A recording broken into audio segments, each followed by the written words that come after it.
finger down if 2 nights ago you had sex with your now ex-boyfriend.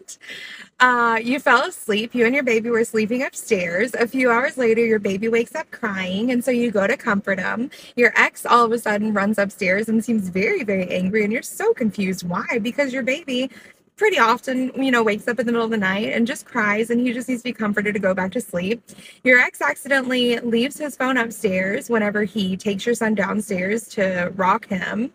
And you decide to go through his phone because you have been suspicious that there's something really funky going on lately.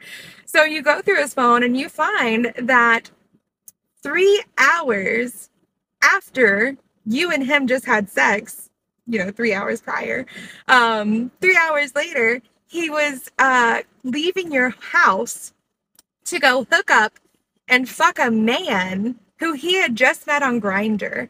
And the only questions that he asked this guy was, "Are you clean?"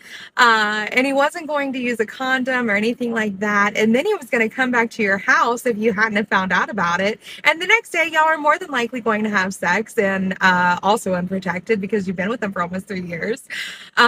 Whenever you confronted him about finding the messages on Grindr, he proceeds to call you crazy.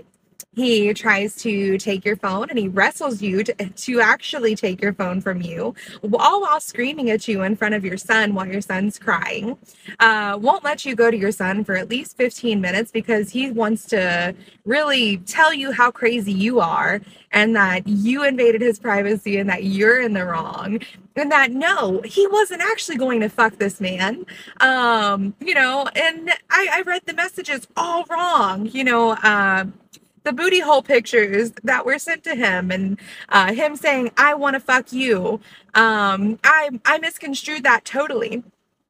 So he wrestled me to the point where there are bruises on my arm and on my wrist from where he was grabbing me and holding me down. He chased me and my son upstairs, who's only one, and I was holding him, carrying him upstairs, burst through the door, almost knocked us over there, held me down on the bed, took my phone so I couldn't call 911. May have already said that. Wouldn't let me leave, blocked all the exits, held on to me so I couldn't go anywhere, and basically was just pushing me around, backing me into a corner. So yeah, if that exact scenario has ever happened to you, you can put that finger down. Yeah.